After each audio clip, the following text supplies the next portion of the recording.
yourself sorted out. Kind of in the middle. There we go. Mostly, right? Right? It's mostly in the middle. Mostly counts. I think that's still the middle part. So, right. Okay. All right. Stylus check. And, okay. Oh, it looks like we're up. Hello, hello, everybody. Hello, hello, hello. Welcome, welcome. Good evening. Hello. Good to see you. Welcome in, welcome in. Happy Sunday. Sometimes I forget it's Sunday. For some reason, I keep thinking it's Saturday today. Hello, Jenna. Kirby, hello. So my kids had to say like 25 times, it's Sunday. All right. By the time it sticks, it'll probably be Monday. Oh, Jenna, hello. Cosmic Pat 9. Oh, that's very creative. I don't like it. Hello, hello. Welcome in. Deb, hi. Good evening to you as well. I'm really glad that the stars aligned, so I was able to come on tonight. So, good evening. Yes, I'm doing well. Thank you all, Jenny. Oh, thank you. I'm doing great. Days get mixed up when you do not have a work week. Well, true. And I think, too, when you're worrying about, Armageddon, I think your timeline can get a little, bit, I'm not sure what the day is. So, or maybe that's just me. Hello, Charlene. Kay, hello. Welcome to class. Scarlett-y, oh my goodness. Oh, thanks so much. I appreciate that. So I have, just to remind everybody, I do have a medical issue where I can have some really bad tremors. So a lot of people have the same kind of problem as I do. But I'm kind of trying to figure out my medication to get them to stop doing that again. So I have compression sleeves that I wear that are very, very helpful to keep the shakes down. And then I just like to cover them up because they're not very attractive. Class is in session, Billy. You got it. Where did I get these? I'm not sure. I have a whole collection of them. I think these with the pink stars I got at Hot Topic probably. Would be my best guess, because that's where all the cool kids go, right? Oh, hello, Anita. Welcome in. So let me get myself started here on what we're going to do tonight. So I was on yesterday, I believe, kind of going through all of the different things on my desk, because there's like a lot of stuff going on all the time, right? Is it cafe or... It's Cafe Creations, hello, or Sea Feet, I don't know. Oh, that's so sweet of you, Kay. I know, right? I don't know that, for some reason, that Hot Topic's like, wasn't this the Devil's Store when we were kids? Oh, my goodness gracious. Duchess, hello, Greyhound. So tonight, as last night, I had gone through and just been checking out different stuff on my desk, and then I came across this case, which is one of the top cases I wanted to do a live on. This may actually need to be a 2-part live, but this is a lawsuit brought by 3 people here who had been forced out of their job because of, ethics. Oh, thank you so much. Is it Cash App? Whose name? That's funny. Hello from Scotland. Hello. Thanks, Unconditional. I appreciate that. But the Roni, hi. Best possible. Yes. I love that. I love it. We got to kind of make sure that we remember doctors are people, but then we're also paying them a shit ton of money, so they need to do a good job. Like, I'm not paying $5,000 for this felt tip pen you're using to write down what I'm saying. I'm not going to do that.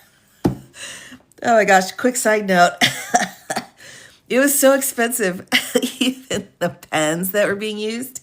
for different medical things that I've had. And so I would look at the itemized chart and it would be like pen, like $800. So from that day forward, I always gave them my pen. I'm like, why don't you go ahead and use my pen? So I don't have to pay. So I don't have to pay so much stinking money.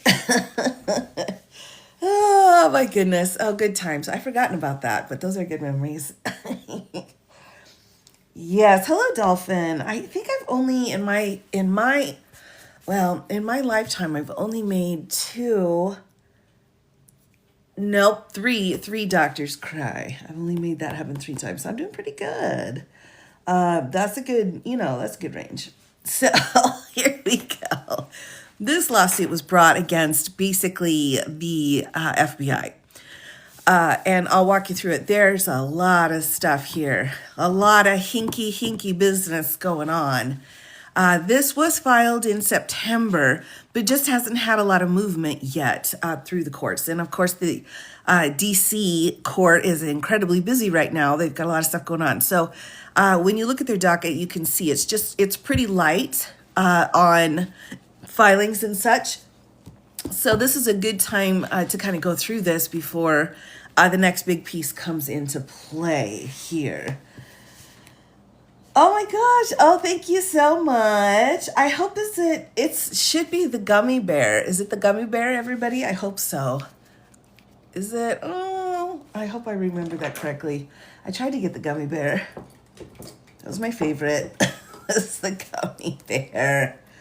But I was torn. I was torn between the gummy bear and another one. So hopefully I picked the right one. So I'm going to go ahead and just make our sticky note here and then just dive in for tonight. Let's see. We've got Driscoll here. Driscoll. And then let's just put in FBI. You'll be able to bring the case up there. Oh, I know. I love the gummy bears. Oh, the friendship necklace. Oh, that's right. Thanks, Navy Vet. I appreciate it. Because I thought to myself, what would be better than a gummy bear? How about 2 bears? So 1 bear's great, and we adore it. But 2 bears, that's a winning combo. So that's what I was saying to myself when I picked it out. I'm like, yay, 2 bears. Oh, it's the little things, everybody. The little things. Because it's crazy around here. All right, so almost done here. 03109 JMC. I do have a more specific list now of cases that I'm following. Of course, I'm adding all new cases as they come into the closet docket.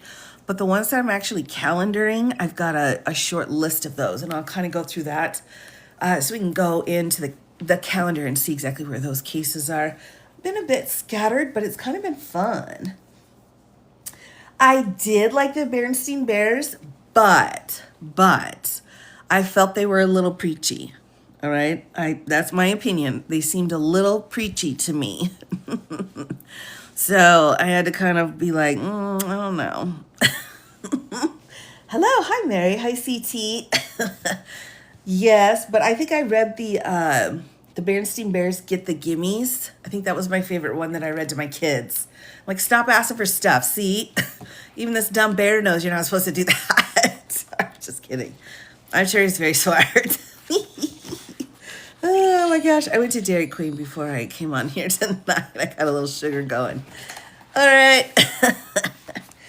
Oh, hello, Carrie. Oh, upgrade. Hello. How's the shadow docket site? Oh my gosh. Navy Vet, that's so helpful. That was so helpful. I appreciate that so much. Love your laugh. Well, we got to laugh a lot these days, right? There's just the camping trip. Yeah. Right. Oh, thanks, Kristen. Thank you very much. So let me jump in here. So welcome in, everybody. Hopefully you were able to get notifications for tonight because that would be great. So I thought tonight we would start. Everyone. Excuse me. Tea break. Tonight I wanted to go through the FBI incompetence case. So we have three plaintiffs here that have brought a lawsuit against Patel, the FBI, Bondi, DOJ, and Executive Office of the President, as well as the United States of America here. So, I'm glad, Jenny, I'm glad. Oh, good, good, good. Oh, doom scrolling. Oh, Kristen, you got to set a timer on that. Hello, hello, VC, good to see you. So, anyway, this is the case. They've requested a jury trial. Not much movement's happened on this docket yet. So this is like prime time to jump in and go over the complaint, which would be good. Hello, veteran.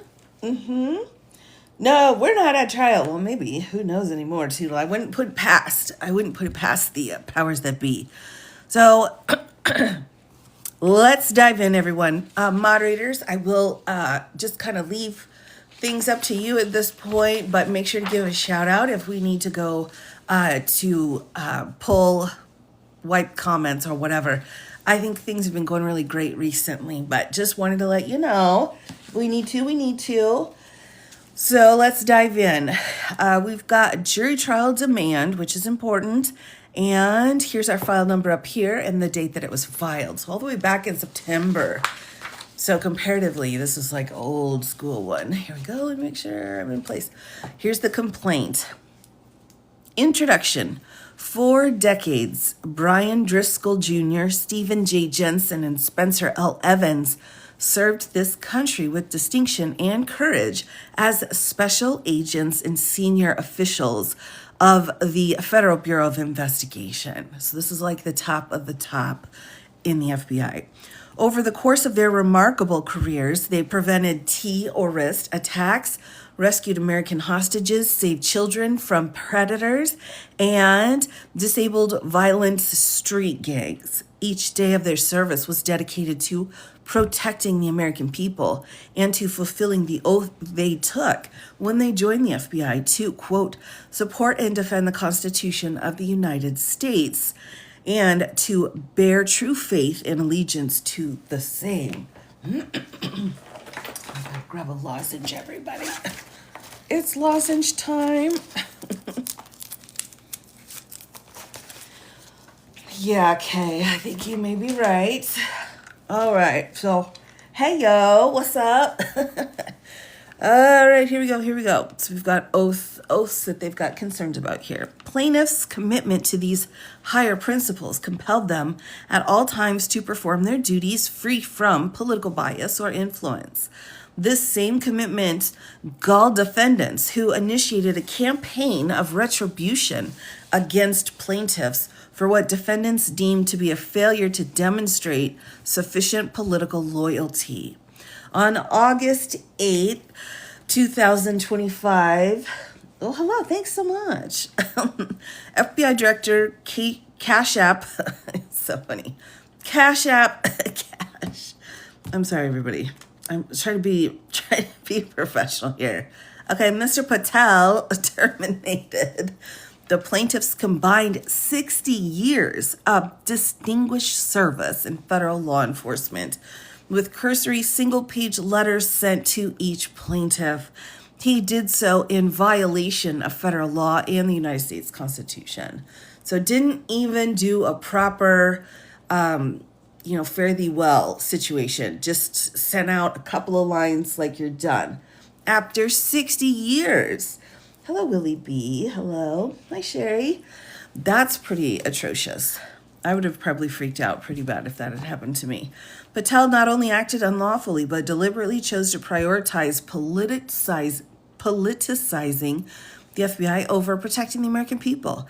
As explained herein, his decision to do so degraded the country's national security by firing 3 of the FBI's most experienced operational leaders, each of them experts in preventing terrorism and reducing violent crime. So they're gone. I can't imagine decades and decades of work that you've put in and your knowledge and experience, and they're like, we'll see you later. Like, that's not okay, man.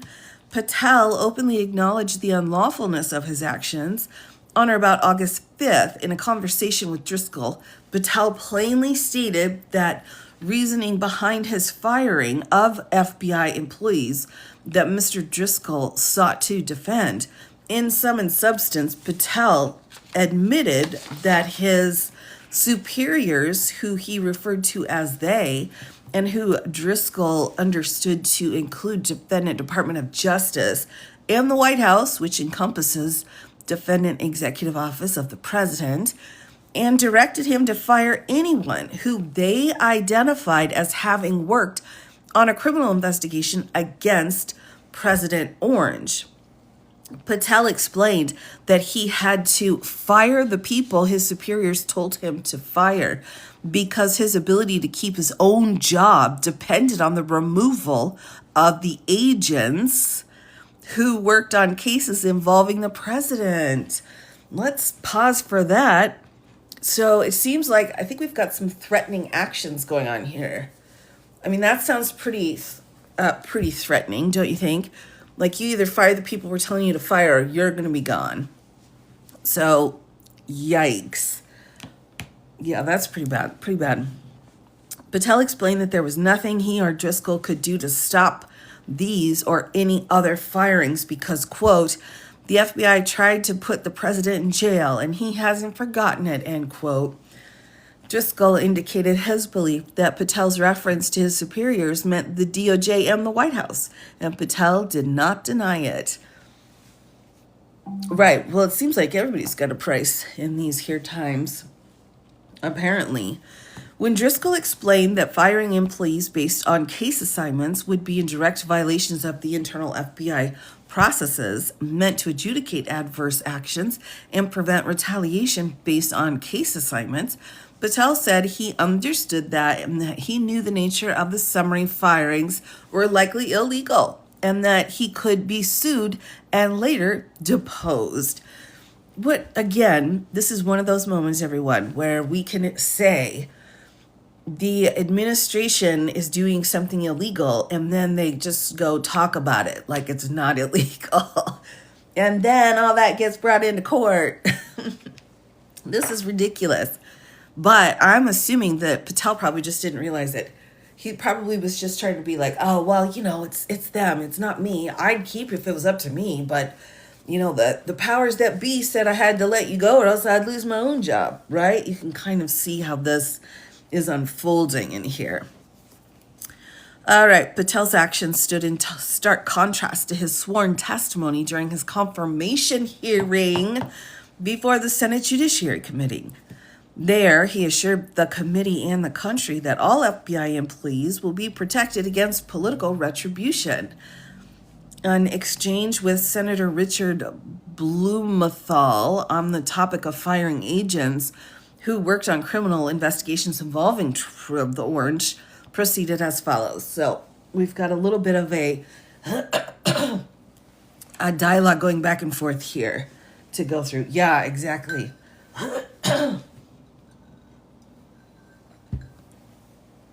All right, here we go. So we've got the senator here. You've committed that the FBI commented?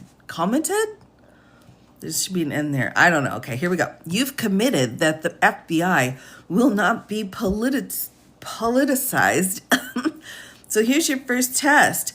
Will you commit that you will not tolerate the firing of the FBI agents who worked with the special counsel's office on these investigations? Patel, Senator, every FBI employee will be held to the absolute same standard, and no one will be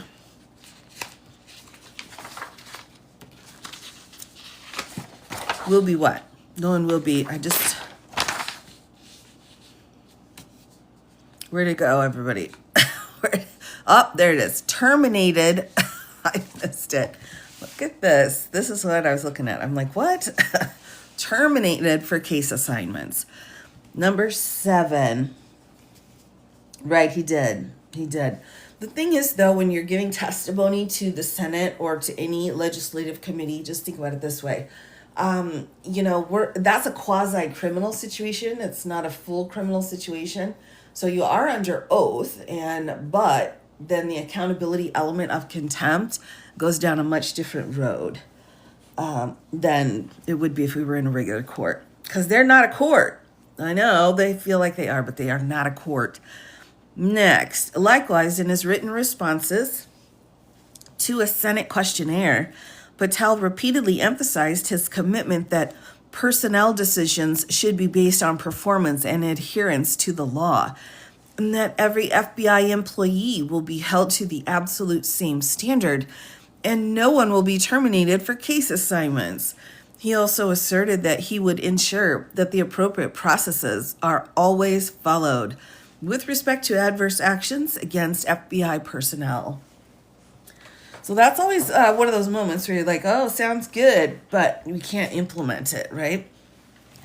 As explained herein, Driscoll, Jensen, and Evans were the targets of defendants' retribution for their refusals to politicize the FBI. And they seek to vindicate their constitutional and legal rights. This vindication will also serve to illuminate and protect the rights of all remaining active FBI employees to be free from coercive political demands by defendants, which of course is the ultimate issue here, right? Is who has power to tell you to do one thing or the other, who's driving. And that's an enormous issue, especially right now with all the money exchanging hands. Plaintiffs request this court review and grant relief on the grounds that the defendants' actions violated the Fifth Amendment rights to due process. Then, of course, we always remember the Fifth Amendment is the due process clause for the feds, and the 14th Amendment is the due process clause for the states. Hello, About the Road. Good to see you. So, two sets of due process here. And the First Amendment rights to free association and speech were taken without any constitutional authority and are a legal nullity. Plaintiffs seek equitable relief and vindication of their constitutional rights, declaratory relief under the Federal Declaratory Judgment Act, and mandamus relief under 28 U.S. Code Section 1361.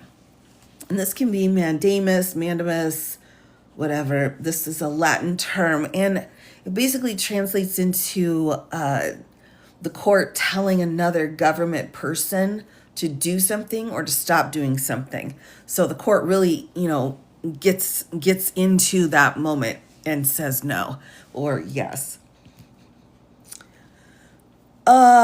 This is the complaint for the Driscoll v. FBI case. So let me write that down in here. Complaint and jury request. There we go. Okay, next, jurisdiction and venue. Yeah, I agree. I agree with that. This is a short one, so I'll take you through this just as a refresher. This court has subject matter jurisdiction over this action pursuant to the law because plaintiffs' causes of action arise under the Constitution and laws of the United States. The court has authority to issue declaratory, injunctive, and equitable relief, including reinstatement of plaintiffs to their employment with the FBI pursuant to code and its inherent equitable powers, which is true. Yep. And venue is appropriate in this jurisdiction under this code section. So here's our parties. First off, of course, the filing party called the plaintiff. So the first one, Plaintiff Brian J. Driscoll Jr., is a former acting director of the FBI. From approximately March of 2025 through the date of his termination, he served as an FBI assistant director responsible for the Critical Incident Response Group. In this capacity, Driscoll was in charge of all FBI special operations, including national programs centralizing the country's crisis readiness, response, and resolution through the national and field-based law enforcement assets. That sounds important. These programs included aviation, surveillance, counter unmanned serial systems, the FBI's 55 special whatever, the SWAT people's teams, and the hostage rescue teams, crisis negotiations, behavioral analysis, cyber behavior assessment center, the Violent Criminal Apprehension Program, or VCAP, crisis management, special security events management, counter IED response, and hazardous devices at school, and the weapons of mass D as well. That's a lot that this guy was like in charge of that is filing because he was terminated. As head of the CIRG, Driscoll was the lead executive responsible for the FBI's large-scale crisis response operations, domestically and internationally. As part of this role, he was also responsible for the development and execution of strategies that would minimize the country's vulnerabilities to over-the-horizon future threats and mitigate risks to the safety of the American people. Prior to his role in CIRG, Driscoll was the acting director of the FBI. That's huge. I mean, that's an enormous amount of work. He held the position for approximately 30 days from January 20th to February 20th until Patel was confirmed by the Senate.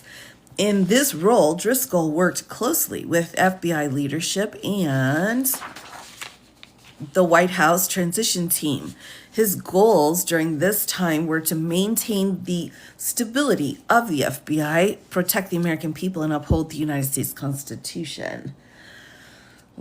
Before President Orange's January 20th inauguration, Driscoll was the special agent in charge of the FBI's Newark field office. Before that, he had been serving as the commander of the FBI's HRT and section chief of CIRG's tactical section, responsible for leading the FBI's national tactical program to include all 55 field SWAT crisis negotiation and operational medic teams. This is just crazy that someone at this level that is so essential to this country, and they're just like, okay, leave. Like, grab your stuff. You're leaving now. That's awful. So that's because of the location, I'm assuming. I'm not sure exactly what they've got going, but they're claiming that they were involved with the Newark field office for the FBI. There's no words exactly. Driscoll entered on duty as a special agent with the FBI December 2007. Upon completion of training at the FBI Academy, he was assigned to the New York Organized Crime Task Force, because that's easy, where he worked on cases involving the organized crime syndicate La Casa Nostra. He eventually became a member of the New York office SWAT team. What? My goodness. March 2011, Driscoll was selected to be an operator of the FBI's HRT. With HRT, he served as an operator, a sniper, and ultimately a team leader. I'm just going to put this out there. I'm so glad he's a team leader, but team leader and like sniper, those don't see like the same things. It's like we need something different than commas, but whatever. During his time with HRT, Driscoll deployed in support of FBI strategic priorities to include both domestic and international hostage rescue missions and embedded assignments with the Department of D here. I get dinged if I say those three words together, so I have to be careful. Special missions units. For his courageous actions under fire on numerous tactical operations, the FBI honored Driscoll with the Bureau's Medal of Valor and Shield of Bravery awards. What? Driscoll's Medal of Valor was related to his participation in a raid on ISIS operative Abu Sayyaf's residence in Syria. Sayyaf was a Tunisian citizen living in the eastern Syria. In May of 2015, suspected of kidnapping American citizen Kayla Mueller, or Mueller. U.S. forces unalived Sayyaf in the raid, detained the accomplice wife, and rescued a young Yazidi woman who had been enslaved by the couple. What? That's awful. Driscoll's actions while on target during the raid earned him this prestigious award. Like in the field. And I keep thinking like, well, Cash, what about you? Where have you been? Where have you been going in and helping people at that level? Driscoll's shield of bravery was related to his neutralization of a domestic threat. In March of 2013, a man named Kurt Myers set fire to his home and went on a bang spree in upstate New York, leaving 4 people unalived and 2 others wounded before barricading himself in a local bar. Driscoll was part of the responding FBI HRT operation. When the HRT team breached the building, the pew pew person opened fire with his this item, killing the HRT service dog. Oh, he killed the service dog. Oh my gosh, I'm not supposed to say the K word. The pew pewer unalived the service dog. That's awful. Thank you, weapon. Got it. Qualifications don't count anymore. It certainly seems that way. It certainly seems that way. So Driscoll and his HRT team members who'd been following behind the service dog swiftly engaged and neutralized Myers. This honor is particularly significant since Driscoll was relatively new to the team at this point, 1 month before this event. He had participated in his very first HRT operation, which resulted in the successful rescue of a 5-year-old kindergartner who had been kidnapped by an armed weapon man in Alabama. Oh my gosh. In 2019, Driscoll returned to New York as a supervisory special agent to establish and lead the Long Island Violent Crimes Task Force and the Long Island Child Exploitation and Human Trafficking Task Force. As a supervisor, he led his team to an exponential increase in prosecuting and preventing child exploitation and human trafficking matters. That was in 2019. As a result of his extensive international counter-terrorism experience, in 2020, Driscoll was transferred to New York's Joint Terrorism Task Force, or JTTF, to lead the FBI's North Africa International Terrorism Investigation Squad.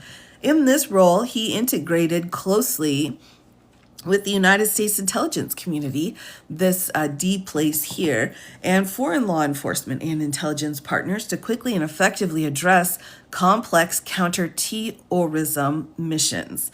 This work included planning and participating in rapid overseas deployments in response to T attacks and threats directed at the United States or its interests. Number 22, in October of 2020, Driscoll was promoted to Assistant Special Agent in charge of the New York JTTF's Extraterritorial Terrorism Branch, consisting of 6 squads and approximately 140 personnel, to include special agents, task force officers, analysts, and professional staff representing 61 state, local, federal, and foreign partner agencies.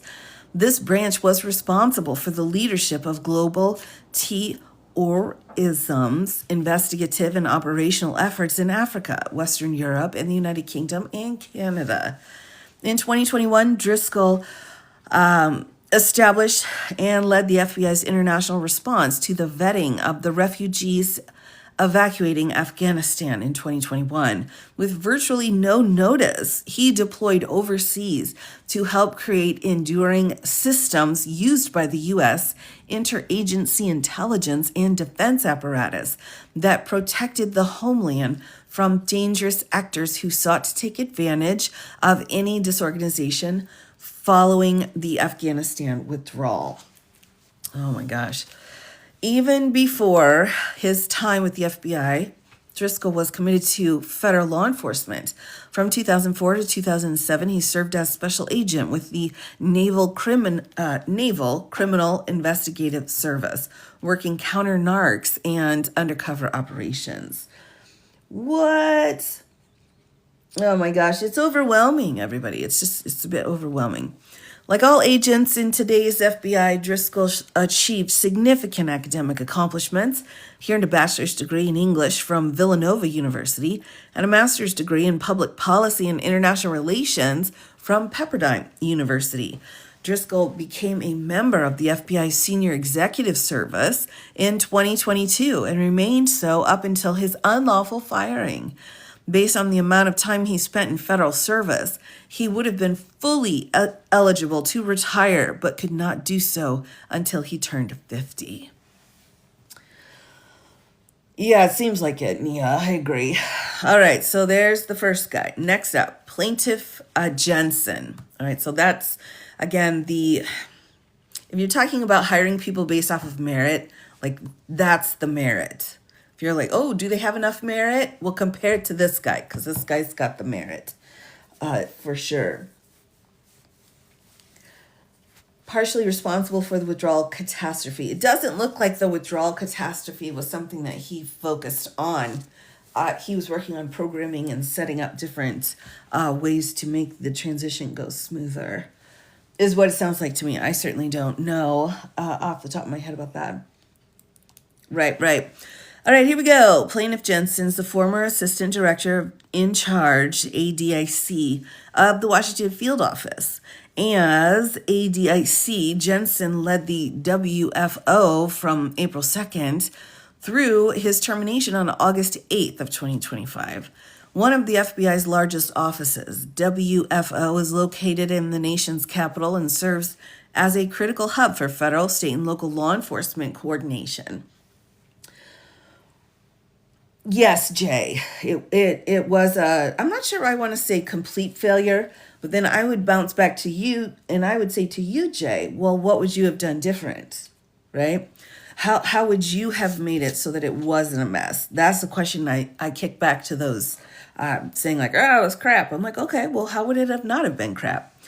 Next, in his role, Jensen oversaw approximately 2,000 employees and task force officers executing FBI mission priority investigations, ranging from domestic and international terrorisms, cyber and counterintelligence, public corruption, white-collar crime, transnational organized crime, and violent crime within the capital region.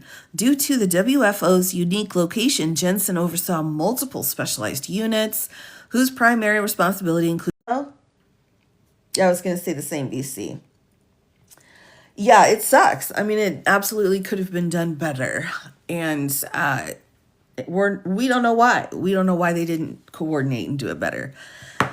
Where was I? Threats against elected officials and critical incident response. During his tenure, Jensen directed the multi-jurisdictional response to the attack at the National Capital Jewish Museum. International deployments of FBI personnel to facilitate the foreign transfer of custody of priority subjects and numerous high-profile immigration. Yeah, oh my gosh, of course. I could not come in and say everything was done just how it should have been done in good faith. I most certainly could not say that at all about the withdrawal out of Afghanistan. It was just tragic. So don't get me wrong. I'm just challenging you to think of other ways, other routes that could have been taken, and then perhaps why they weren't taken, but not to, say, well, they did great work. All right, because that's also not my bag either. Prior to his promotion at ADIC, Jensen served approximately 2 weeks as the FBI's Director of Operations of National Security. Prior to that role, Jensen was the SAC of the Columbia Field Office in South Carolina. He served in that role from March 2023 until his transfer to FBI headquarters in March of 2025. Before his unlawful firing, Jensen spent nearly 2 decades serving the country as an FBI agent and supervisor. Oh my gosh. He joined as a special agent in 2006, was first assigned to the New York field office where he investigated healthcare fraud, domestic terrorism, and organized crime. Oh, look at that. Even 20 years ago, they were looking for healthcare fraud. Interesting.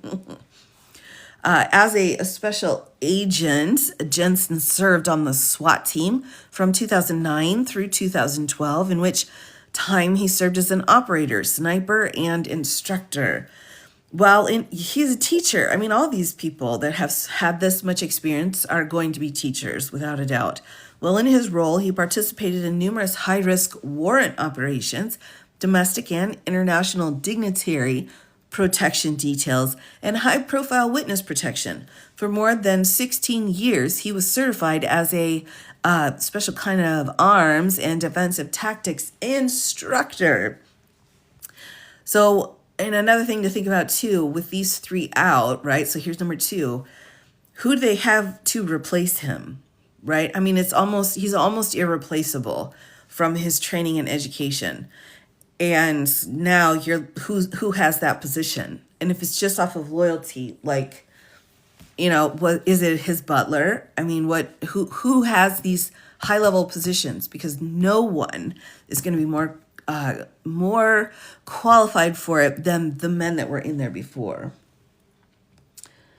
Right. Well, I mean, people were paying, I think, a bit more of attention. I may be wrong. All right, 16 years. That's tough. It's a tough break. Working for the United States of America, and then boom, you're gone. On 2012, Jensen was promoted to supervisory special agent instructor at the FBI Academy in Quantico, where he was responsible for instructing new agent trainees in the practical application of the weapon skills. In addition, Jensen established and maintained high standards of performance and professionalism, serving as an example for aspiring special agents. In 2014, he was promoted to the Rockford Resident Agency of the Chicago Field Office to serve as Supervisory Senior Resident Agent, or SSRA. Wait, I think that means something else. No retirement. Yeah, I'm trying to I think they're going to talk about that more towards the end, but I think if you get fired before your retirement age or whatever, you lose out on your benefits. That's my understanding, but if I'm wrong, I'm wrong, and let me know. The Rockford office's jurisdictions covered the 10 northwestern counties outside of Chicago. As the SSRA, oh, there we go, Doughboy, thanks. I knew I was thinking of something. I was like, that sounds familiar. Got it.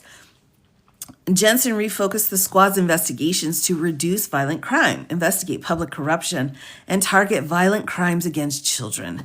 Jensen built a violent crime task force, the first of its kind in the region, combining the capabilities of multiple local agencies with the resources of the FBI, resulting in local joint press conferences and a town hall symposium on violent crime reduction hosted by congressional representatives. Jensen also oversaw critical incident response to law enforcement officer, line of duty unalive investigations, serial robbery investigations, and kidnapping for ransom investigations.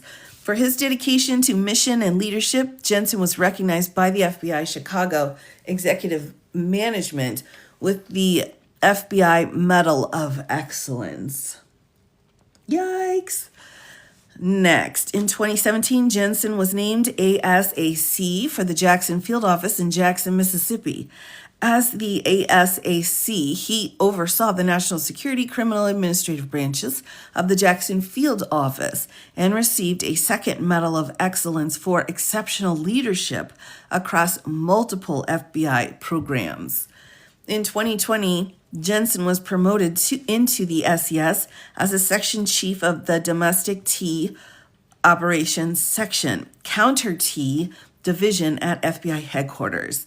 This section was principally responsible for program management and coordination of the FBI's domestic tea investigative portfolio executed across the nation in its then 56 field offices. In his role as second chief, Jensen oversaw and coordinated routine domestic tea operations and provided resources for field office response to critical incidents, which included mass casualties, events, booms, threats of booms, threats against public officials, and threats to critical infrastructure. there's a lot. Yeah, this guy did a lot. And again, do you think he was fired? So he basically built these programs from the ground up with his experience, with his decades of experience. Who has his job now, right? Because none of the criming and none of the illegal activity stopped when a new president came in. It's still the same. I mean, they're like midway through. Who knows if he had a hearing, or something he had to do the next day. It's like, no, you're out. Like, what? It's just really awful. All right, and on that positive note, let's see. Beginning in January 6th, nope, it's not going to be positive. The domestic tea operations section became the focal point for all investigations related to the criminal activity stemming from the events of January 6th at the U.S. Capitol. Under Jensen's leadership, this section was responsible for providing coordinating instructions across all 56, now 55, field offices. I'm wondering which field office got taken out, and ensuring all tips and leads were appropriately processed in a consistent manner. Jensen held daily coordination calls to provide recent updates and to allow WFO, the United States Attorney's Office for the District of Columbia, and the DOJ leadership to identify trends, share intelligence, and update prosecutorial strategy and guidelines. So there were so many, it took so many to put this group together. I think it's fascinating that J6 really brought all law enforcement together. All the locals that are calling in and making sure that we've got the other people involved in it. Like that's unusual. I don't think people realize how unusual it is for law enforcement to work together. Right. Okay, in 2023. Nope, in October of 2021. Wait a minute. I was like, wait a minute, I think I skipped. Jensen was promoted to Deputy Assistant Director of the Training Division, where he oversaw the day-to-day operations of all basic field training programs and National Academy curriculum. The National Academy is an internationally renowned, highly competitive law enforcement leadership school, successful completion of which is often required for local agency promotion into deputy chief or chief positions. Right? In 2023, Jensen was named the SAC of the Columbia Field Office in South Carolina. In this role, he oversaw all FBI programs throughout the state of South Carolina and ensured FBI priorities were worked efficiently within the state. He also served as the executive representative of the FBI to local government officials, to include as an advisor of Governor Henry McMaster's Homeland Security Advisory Board. At one point during Jensen's tenure, the South Carolina field office was inspected by the FBI's inspection division. The inspection team's focus on leadership resulted in him receiving the highest rating ever for that field office. Oh my gosh, that's awesome. Maximizing scoring in multiple I'm sorry, let's go back. Back we go. Maximizing scoring. I gotta keep my eyes focused on the paper, and then I see this little Trump horse, and I was like thrown off here. All right, hold on, backing it up. Here we go. Maximizing scoring in multiple competencies. The horse one's never not funny. Oh my goodness. Here we go. Throughout his career, Jensen also served temporary duty assignments to the Attorney General Protection Detail, the Safe Streets Gang Program, and as the director of High Value Detainee Interrogation Group, or HIG. As HIG director, he oversaw multi-agency responses to interrogation deployments. That sounds worrisome. Intelligence gained from these interrogations during Jensen's tenure assisted this entity operations, FBI counter T missions, and international partner operations. So big, yeah, all right. Now everybody's putting up the All right, that is pretty funny though, right? Oh my goodness. It's disturbing and funny. It's a twofer. All right, so then here, let's make sure. Prior to joining the FBI, Jensen was a police officer with the Colorado Springs Police Department. Like all agents in today's FBI, Jensen achieved significant academic accomplishments. He earned a bachelor's degree in biochemistry, dang, from Stony Brook University in New York, and a master's degree in leadership studies from the Northeastern University. Okay, well, good for them. Working hard. Jensen became a member of the FBI's SES in 2020 and remained so up until his unlawful firing. Based on the amount of time he spent, thank you so much, everyone, for the presents. I appreciate it. In federal service, he would have been fully eligible to retire. Here we go. This is what we're looking for. He would have been eligible to retire, but could not do so until he turned 50. So again, we're in a situation where he put so much time and effort in and was probably banking on this retirement. And, he wasn't old enough. So when they kicked him, he's going to be in a big trouble. Oh, that's so awful. That's so awful. All right, plaintiff Spencer L. Evans served in the FBI for over 20 years. Now, there were 3 plaintiffs, so just so you know, this is the last one. At the time of his unlawful firing, he was on administrative leave and in the process of transitioning from being the SAC of the Las Vegas field office in Nevada, ooh, that's exciting, to the SAC of the Huntsville field office in Alabama. That's a big change. That's a huge change. He first joined the FBI in 2004 and maintained a sterling, unblemished record for over 2 decades. Like Driscoll and Jensen, he had no performance issues or security violations. Since 2004, Evans served in 5 separate field office assignments, including New Haven, San Diego, Oklahoma, Jacksonville, and Las Vegas. Throughout his career, Evans served as a case agent on countless narcotics, white-collar crime, and tea investigations. He's also certified crisis and hostage negotiator. My gosh. Heck yeah, they are. Heck yeah, they're costing billions of dollars. Yep, in that. And all that the Orange would have to do is revoke it. If he would go in and revoke the illegal, which is pretty much almost all of them, if he revoked all of the illegal EOs, we'd be done here. We wouldn't have all these lawsuits going. But alas, that's not happening.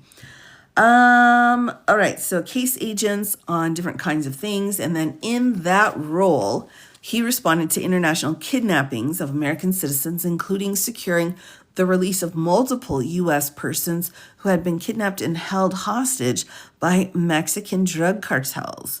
In August of 2011, he was assigned to FBI headquarters as a supervisor for the Organized Crime Drug Enforcement Task, blah, blah, blah. There's got to be a shorter way to say that. Organized Crime Drug Enforcement Task Force Program. In 2013, he became a unit chief in the Counter T Division in Washington, D.C. Among other sensitive investigations, he served as one of the senior leaders at FBI headquarters during the Boston Marathon. Ooh, who remembers that? No, what? I can't do it. I can't. Right, Kaya. Thanks for the reminder. Yikes. Who remembers that? I mean, that it barely makes, we barely talk about that anymore, but that was a really huge situation at the time. That was enormous. All right, so investigation and prosecution. So he was involved in that. From approximately 2014 to 2016, Evans served as field supervisor who oversaw the JTTF and Child Exploitation Task Force from 2016 to 2019. He was an ASAC in Oklahoma. Following that assignment, he became the section chief of FBI's Office of Private Sector from approximately 2019 to 2020, where he was also responsible for implementing a system of increased information sharing between the FBI and private sector businesses in order to protect critical American infrastructure from foreign spies and other criminals. We definitely don't have any protections like that anymore.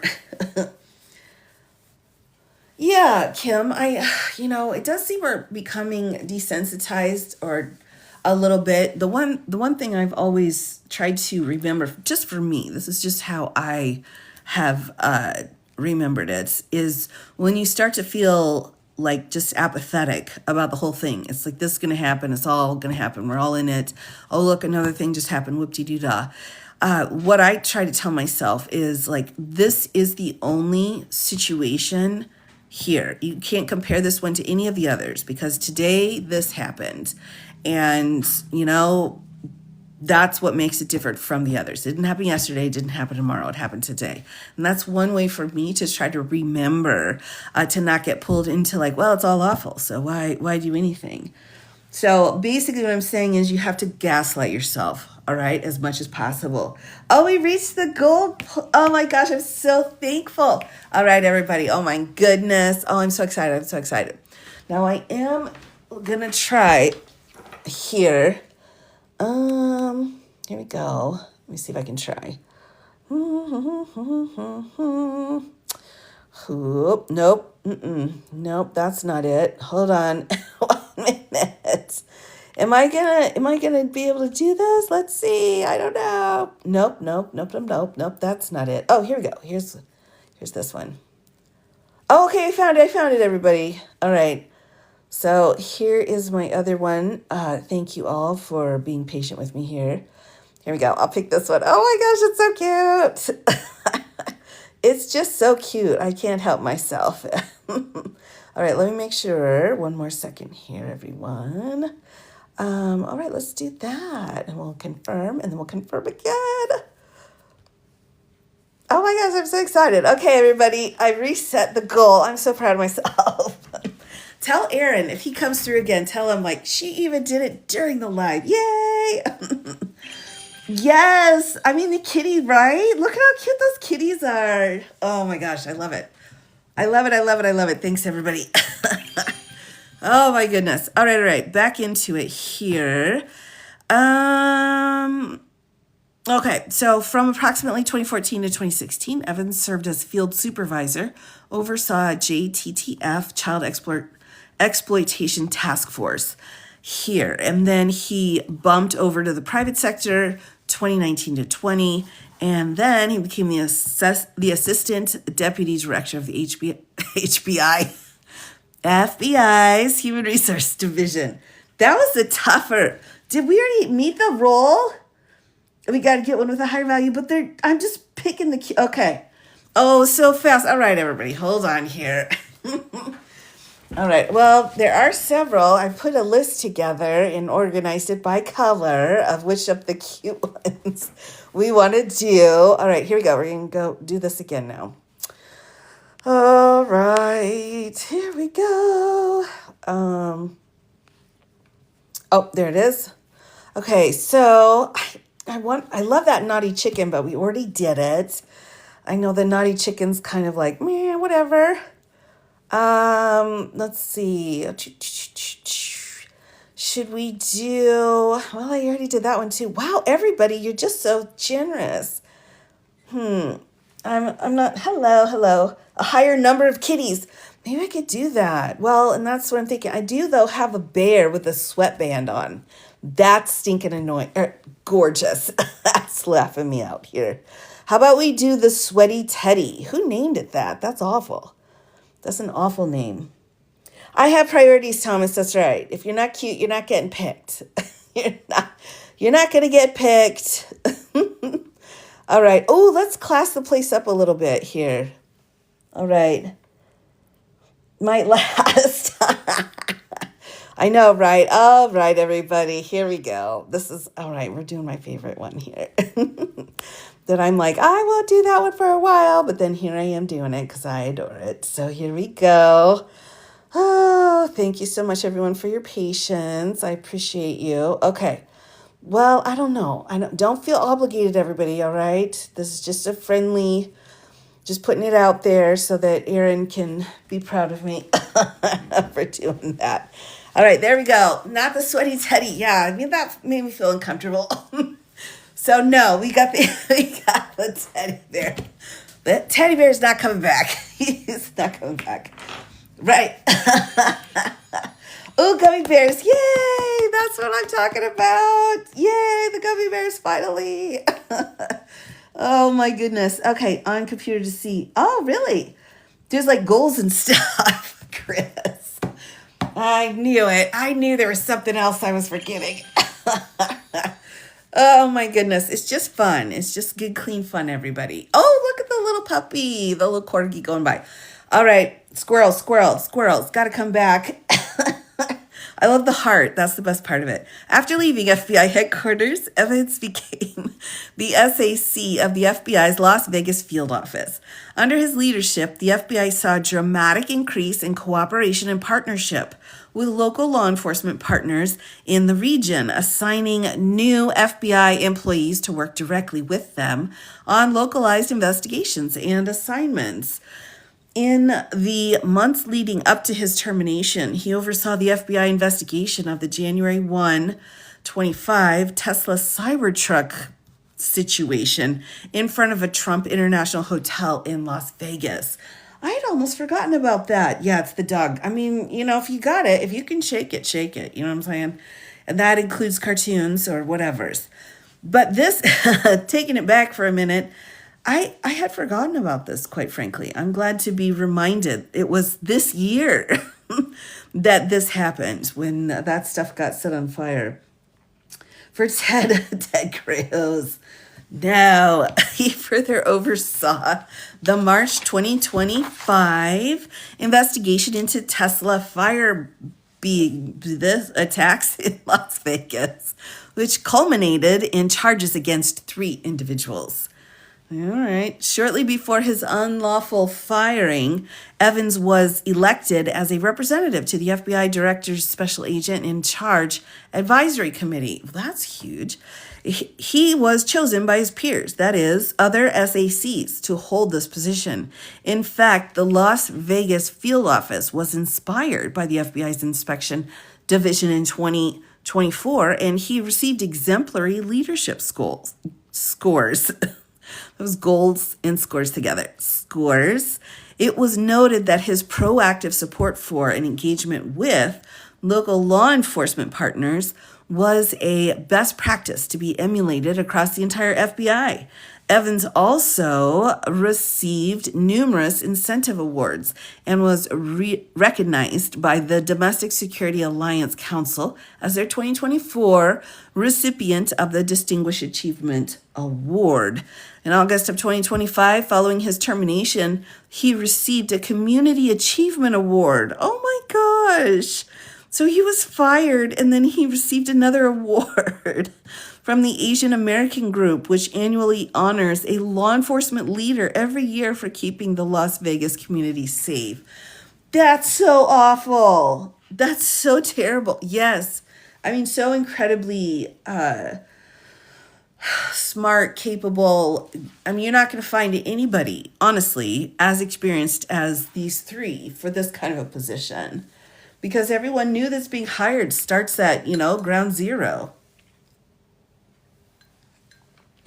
Right. So, that's awful. All right. He is a graduate of the International Leadership in Counter T program led by the FVEY, or Five Eyes. Oh my gosh, these Five Eyes situations I would be better not knowing about, but whatever. The 5-country multinational intelligence alliance between and among the United States, Canada, Australia, the United Kingdom, and New Zealand. Evans became a member of the FBI's SES in 2019, remained so up until his unlawful firing. Based on the amount of time he spent in federal service, he would have been fully eligible to retire once he turned 50. So again, 3 career experts at their jobs. None of them had hit 50 yet, so they're getting tossed out and no retirement benefits. I mean, that's awful. That's so awful. I'm off my soapbox again. Yes, there were five eyes all over the place. There's actually been a lot of different things. The place where I first saw the five eyes was in the espionage case down in Florida. There's all kinds of, it is criminal. It seems like it should be criminal. Like, my goodness, what these men have gone through in their families, if they have families. I mean, right? Anyway, squirrel, back to it. I saw most of this again during that espionage situation in Florida with the documents. Here we go. And I call it espionage because that's the name of the statute he was charged under. All right. So that's all that is. 48, prior to joining the FBI, he was a credit manager with Citigroup Investment Bank. That's where he got his ability to listen to a bunch of crap and still succeed in his life, in my humble opinion. In my humble opinion. Oh, like all agents in today's FBI, Evans achieved significant academic accomplishments. He earned a bachelor's degree from Brigham Young University and a master's of business administration from the University of Southern California. When he first joined the FBI, he qualified to be a special agent under the foreign language program, having learned Spanish during his years spent as a missionary in Venezuela. What? Look at that. Specialized knowledge. It's like really important here. Again, the absolute most qualified people that you could think of in these positions, like the perfect match between the person and the job. And now they kicked three of them out, right? So very difficult to see that. Now the defendants, we all know who the defendants are. The defendants have bad guys right now. Patel's in there and Bondi's in there, like the usual suspects trying to take over the country. Oh, my goodness gracious. All right, well, let's kind of walk through the facts here a little bit too, just so we know what their side is, right? So keep in mind the complaint is filed by the plaintiff. Then the other side has to respond. So they're the respondent. And they have a certain number of days. I think it's like 90 days after they receive the complaint that they have in order to reply to it. That we don't call it a reply, let's respond to it, all right, and then file in court. But all of these cases are totally jacked up because of how the appellate process is going here. The appellate process is going in a weird, unusual, like jacked up situation. So I'm not quite sure exactly how long they're going to have to file it. But as of tonight, I looked at their docket and they have not filed it yet.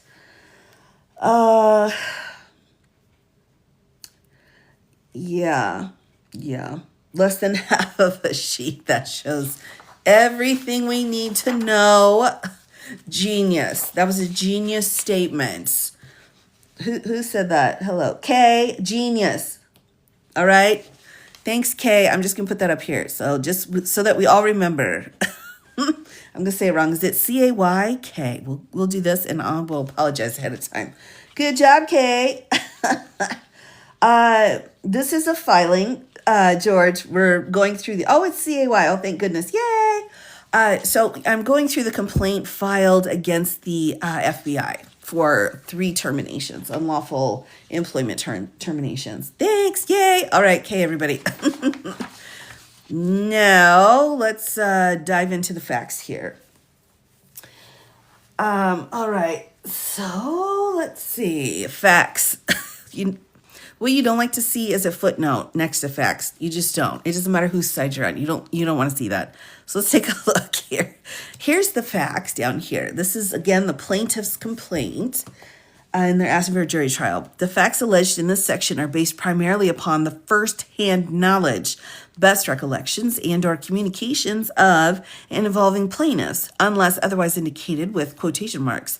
Descriptions of conversations and other oral statements are reflected in sum and substance and to the best recollections of the plaintiffs.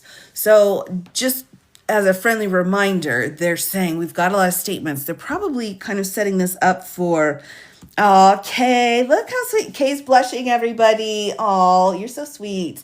I'm sending you hearts with my mind because I don't know how to do it. Yay for Kay. All right, sorry, everybody. Back, here we go. Birds. I like seeing squirrels and birds everywhere. Here's the problem. If you're putting this in, if you're filing this immediately into court, you've got to make sure you've got a back door. Now, any kind of statements or what they're saying here, let's see exactly what their language is. Recollections, communications, and so on. So they're remembering stuff. So recollections, communication, right? This is all hearsay. All of that is hearsay.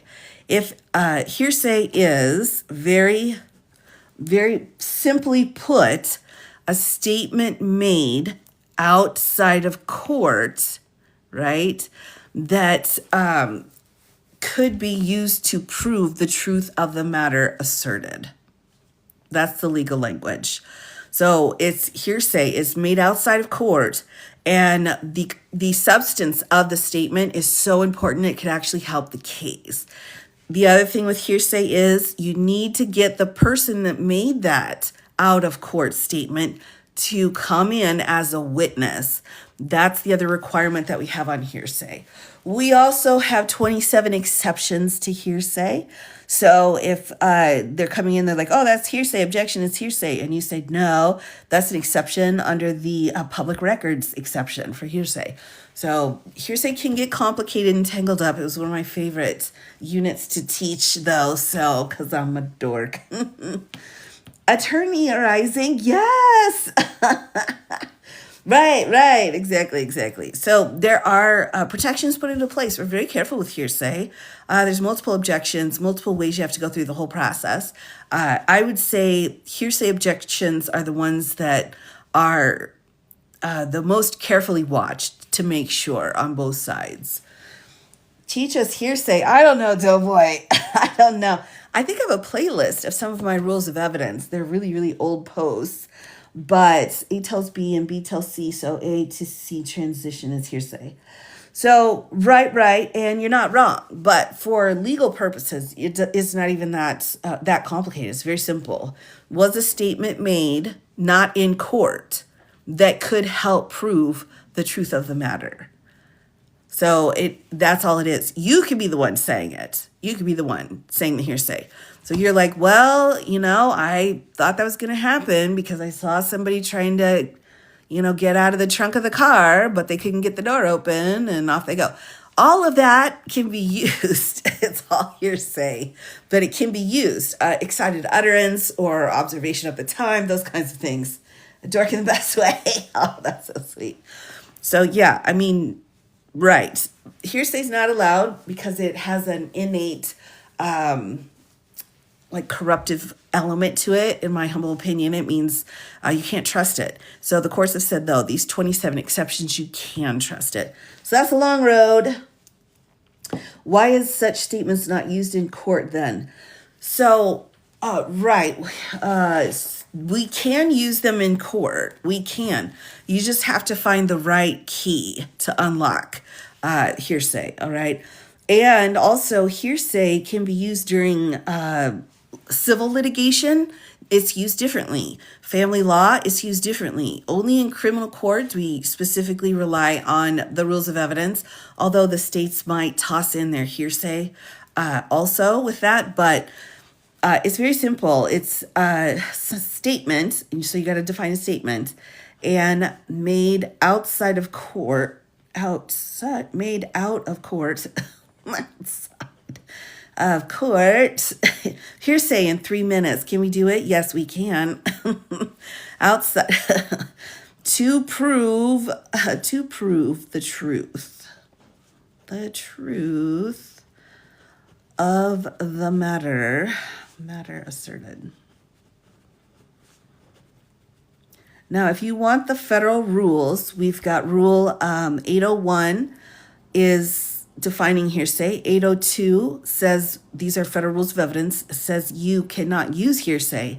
And then 803 says, well, yes, you can use hearsay in certain situations, like a confession, right?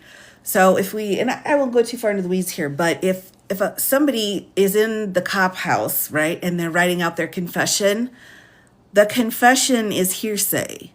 The confession's hearsay. And if it's hearsay, it's not going to be allowed in court, right? So we have to figure out what keys to use in order to unlock the ability to get that into court. Luckily, we have a rule, and I think actually it's I want to say it's like 804. 803 is basically all the exceptions. 804 are a few more. 805, and then I know 807 is like the catch-all. I can't remember. I think it's 805, everybody, but that doesn't sound right. Hold on just a minute. I'm thinking in my brain. One of these says that admissions are allowed. All right. So they are allowed because they call it, and check this out, because according to the courts, an admission, so you're admitting that you did the job, that you screwed it all up, then it's actually called not hearsay. So although it's hearsay, technically they call it not hearsay so that you can have it come into court. 801D, thank you. I knew there was a D involved. That's where I was getting turned around.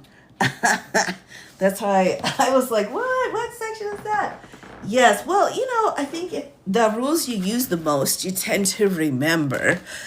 So that's, I don't remember what I had for dinner. So I have a specialized area of things that I know. So here's our definitions here of hearsay. This is what I'm talking about here. So Shelly, yes, thank you so much. All right, everybody, Shelly, woohoo, 801, right? Subsection D, statements that are not hearsay. So it's weird because it's actually not an exception.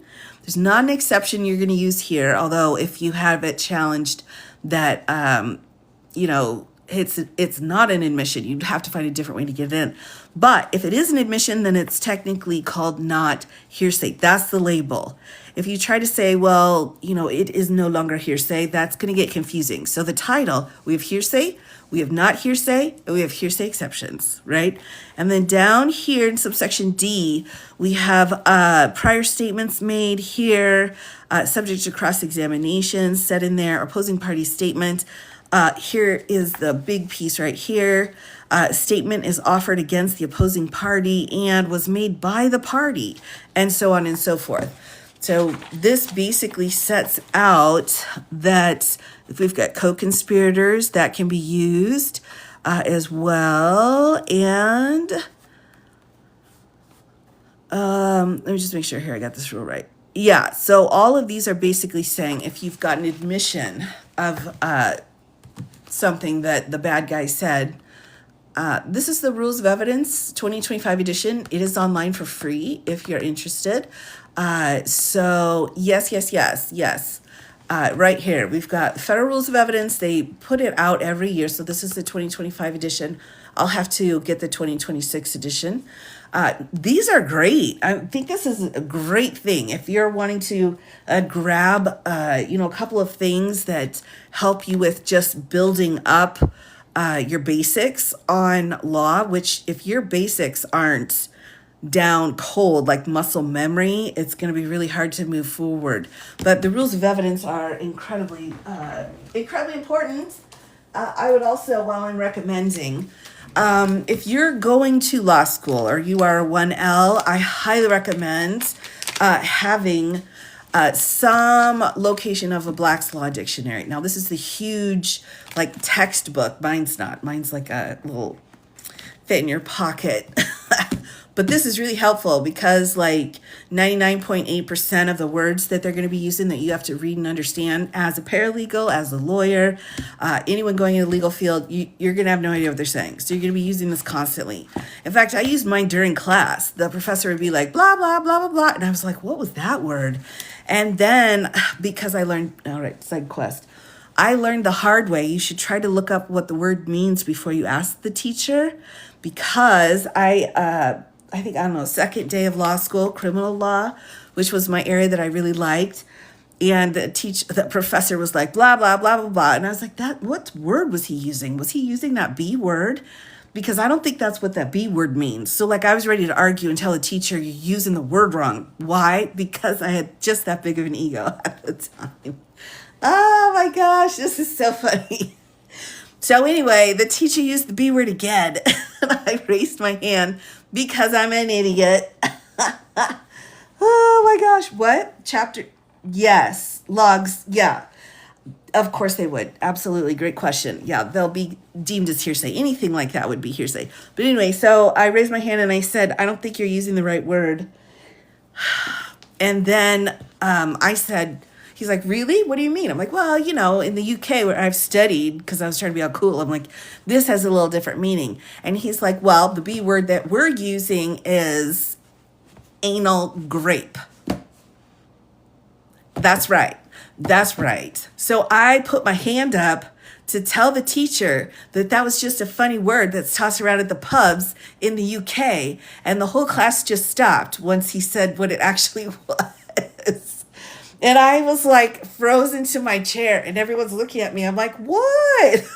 Ask this question. Right. I never asked the definition of another word since then. Not ever. Look it up yourself, people, before you do it. So oh my gosh. Anyway, that's kind of how I gained my legendary reputation in my school. Because the professor was like the most well-known of all the professors. He was from Harvard and he'd done all this stuff, blah, blah, blah. And I was like, sir, I'm sorry, but you are wrong. Oh my gosh. I don't think I ever asked for help again. All right, everybody. So that was a long time ago. That's just between us. All right. So know what your word means before you ask questions. How do they decide which evidence docs are allowed in the discovery phase? They talk it out. They have to talk it out, typically. So we've got depositions, we've got interrogatories, we have requests for production of documents. And so through those different channels, all of that evidence will come out or be argued. Sometimes the judge has to get on the phone and you argue with the judge and they set out what you can get. Right. Yep. So yeah, you got to kind of work with the other side. And if the other side won't work with you, then you come in and get the judge to do it. Typo in the games. Oh my goodness. All right. I'm blushing now. See, Kay, see what happens? I'm now blushing. Oh my gosh. Where were we? Oh yeah, the facts. I'm going to skip through this just a little bit here. So we've got January 13th through 20th, recruitment of Brian Driscoll Jr. to FBI leadership. So at the time, President Orange's January inauguration this year in 25, Driscoll was at the SAC for the FBI's Newark, New Jersey field office. Jensen was the SAC of the FBI's Columbia, Southern Carolina field office. Evans was the SAC of the FBI's Las Vegas, Nevada field office.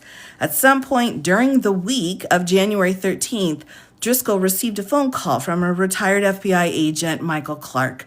Clark stated that he had established a relationship with Patel while Clark was still an active SA and assigned as primary case against for the Benghazi sitch. At that time, Patel was assigned to DOJ's Counter T section. Clark stated he had kept in touch with Patel and was now spending a lot of time with him in an advisory role prior to the inauguration. Well, there's a little bit of comfort, right? That there's a dude trying to help out this dumbass dude. I know. I tell you what, when we graduated, there was like 10 of us ladies and we were our own posse. So we rented a limo so we could, have some fun after we graduated law school. And we went around asking questions like, what's the most memorable moment in your law school career? And like 3 of them kept bringing that situation up. I'm like, that's mine. That's my most humiliating moment. You can't have it. Think of your own. That's what I said. So we always laugh about it, even when I see them. They'll still bring it up, but I'm like, come on, man. Oh, I was young and dumb. All right, at the time, he's assigned here. So we do have somebody in place. So Clark also related that certain retired FBI SAs were also advising Patel in the lead up to the inauguration. Clark asked if Driscoll would be willing to serve in an acting capacity at FBI headquarters, though he did not specify in what role. He also asked if Driscoll would be willing to stay at the FBI headquarters permanently if Patel was confirmed as the FBI director. Well, I mean, I don't know if the thing is, I don't really have a humiliation thought in my brain. It's more that I blush like against my own will. It takes a lot to take me down. So that was more of like I felt like I couldn't eat a Butterfingers for a little while. I was like, I need to think about what I've done here. So I'm going to deprive myself of this Butterfingers. Then an hour later, I was like, sup, what's going on, prof? Oh my gosh. All right, memories. Here we go. So this is interesting how this is playing out now with this third party. So Driscoll responded to Clark by stating that if Patel was in a position of authority and confirmed, Driscoll would serve the men and women of the FBI, the office of the director, and the office of the president. Driscoll noted that his service would be to an office, not to a politician who occupies an office. That's brilliant. Clark stated that he had also spoken to then FBI SAC of the New York field office, Robert Kissane, and had a similar conversation. A few days after this initial pre-inauguration call, Clark again called Driscoll and informed him that Patel was going to call him. A few minutes after this call, Patel called Driscoll. Patel asked Driscoll if he would be willing to serve at the FBI headquarters in an acting capacity and eventually stay at FBI headquarters permanently if he, Patel, were to be confirmed. Driscoll responded in the same manner he had responded to Clark. Patel then told Driscoll that he would receive a call from the presidential transition team for vetting purposes. Driscoll asked what the process might entail. Patel responded that as long as Driscoll was not prolific on social media, did not donate to the, this is in quotes too, did not donate to the Democratic Party and did not vote for Kamala Harris in 2024 election, the vetting would not be an issue. Oh, look at that. Ooh, goodness gracious. That's a flag. We got a flag. That's not okay, man. You can't be doing that. A red siren, exactly. Exactly. The vetting would not be an issue. Driscoll did not respond to those comments. Good for you. In total, the conversation between Patel and Driscoll lasted less than 5 minutes. Prior to this call, Driscoll had never met or spoken with Patel. Later that evening, Driscoll spoke to the then assistant director in charge of the FBI's New York office, James Dennehy, and Kissane, to see if either man had additional details about why Kissane and Driscoll were being requested to transfer to FBI headquarters. Kissane articulated that Clark recommended the two of them to Patel and Emile Beauvais. Ooh, this is where all the lights go out. Emile Beauvais, who summoned you? Who Driscoll knew as a former assistant U.S. attorney in the United States Attorney's Office for the Southern District of New York. Driscoll spoke with the soon-to-be acting FBI Director, Paul Abate, that night concerning Patel's entreaties to Driscoll and Kissane. Abate advised that he was relieved that Kissane and Driscoll were being sought to serve at FBI headquarters in some capacity, presumably as the acting director and acting deputy director, respectively. Abate, I don't know. I think it's Abbott. No, it's Abate. Sorry, everyone. I don't know how to say it. Abate advised that Driscoll and Kissane should engage with Clark, Beauvais, and Patel and accept leadership roles if they offered. This is really awful, everybody. We're pulling the curtain back, and this, wizard's like a total jerk face. Approximately 1 to 2 days later, Driscoll received a call from Mr. Paul Ingracia, a White House representative who identified himself as the White House DOJ transition liaison. Ingracia, then 29 years old, say what now? Then 29 years old, had no experience working in the White House, the DOJ, or the FBI. Yeah, nevertheless, he identified to Driscoll that he was on the White House DOJ transition team and wanted to conduct a vetting interview with Driscoll, who, according to Ingracia, was being considered for a high-level position at the FBI.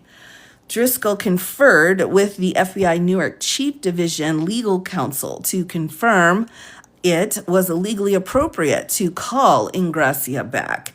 After confirming it was proper to do so, Driscoll then called Ingracia back and left a voicemail.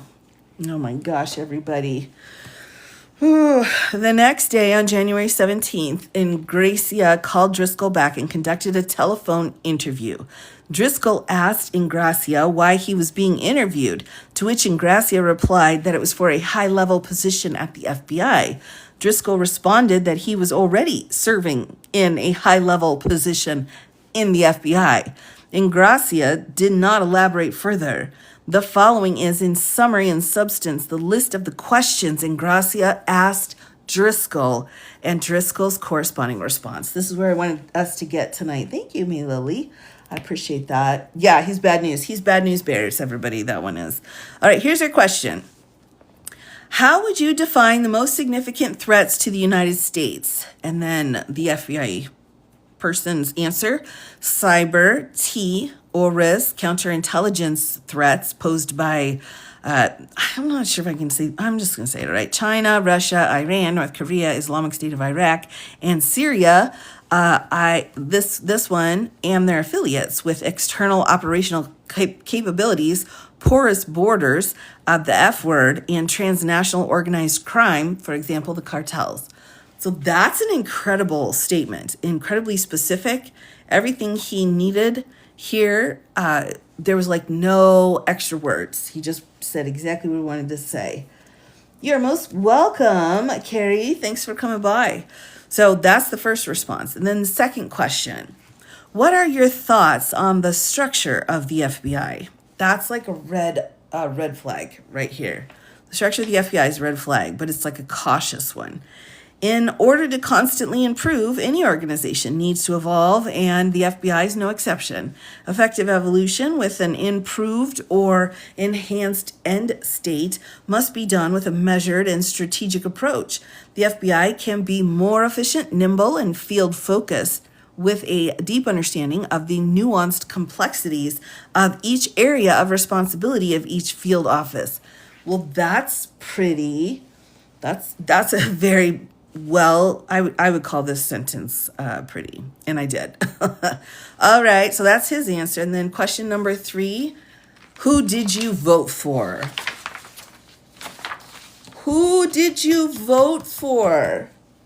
Right there. Like, he didn't even sneak around it. He didn't sneak around it and say, you know, do you have any space lasers or something like that, you know, or do you like to wear too much bronzer? He just came out and said it. Who do you vote for? That's not right. Nah, it drives me crazy when they do stuff like this. Well, all right, whatever. So who do you vote for? Now let's see what his response is. I bet he was pretty upset actually about that question. No, it's not legal. No, you can't do that. Under the First Amendment, right? Your right to assemble. And if you are negatively sanctioned because of who you're assembling with, you got a First Amendment violation, right? Right. So it's that freedom of association element that is what's kind of come into play into the First Amendment. All right. Here we go. Response number 3. I bet he gets upset. So Driscoll refused to answer this question. Good for you, Driscoll, and stated that it was an inappropriate question. Yes, with the Hatch Act implications.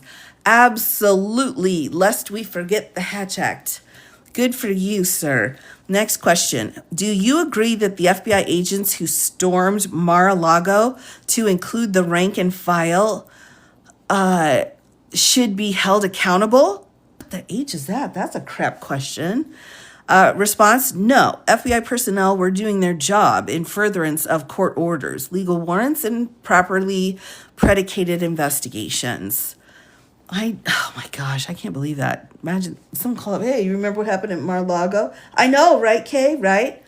Yes. So, oh my gosh, this is pretty bad. Actually, I should do a post with just this conversation going back and forth. All right, here we go. Back into it. That's an excellent answer. Question 5. What are your thoughts on diversity, equity, and inclusion? Driscoll mentioned that members of his family were first-generation citizens and that he strongly believes in diversity and a diverse workforce that represents the people the FBI serves. He noted that he does not believe in promoting people for the sole reason of diversity, because that's illegal, duh, and did not support diluting standards for the sake of diversity alone. Again, not okay. You can get sued for that. Oh my gosh, this is so awful. I know it, right? All right, everybody, we need to send a fruit basket. Although I'm worried, we don't want to dox this poor fella. He's been through enough. So, all right, that was his diversity answer. Also excellent.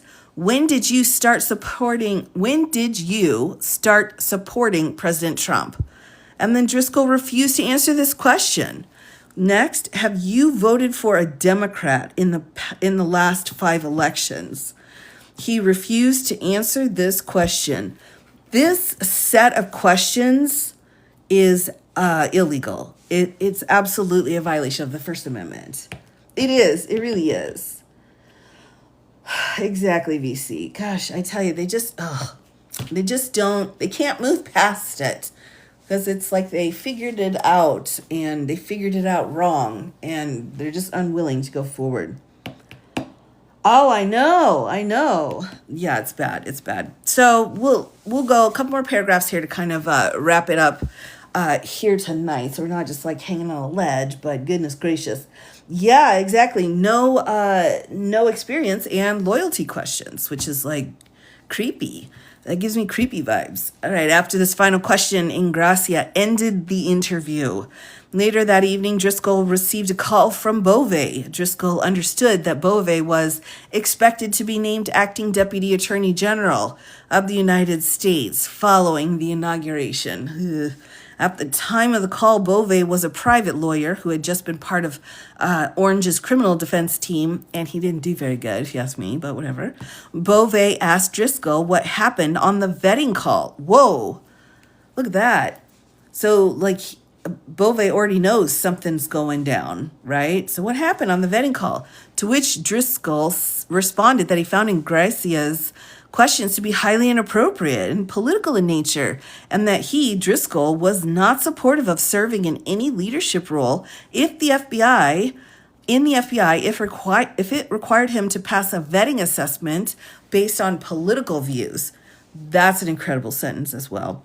Driscoll noted that he had never shared his political views or even whether he had any in his entire professional career.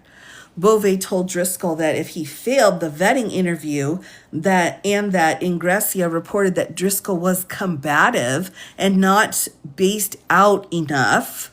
Wow, Driscoll interpreted Ingracia's report to mean that he refused to answer political questions, disqualified him from a high-level position for which he was being vetted, and he further interpreted Bove's use of the term based out to mean that Driscoll failed to demonstrate sufficient alignment with and loyalty to the ideology advanced by the Orange's political base.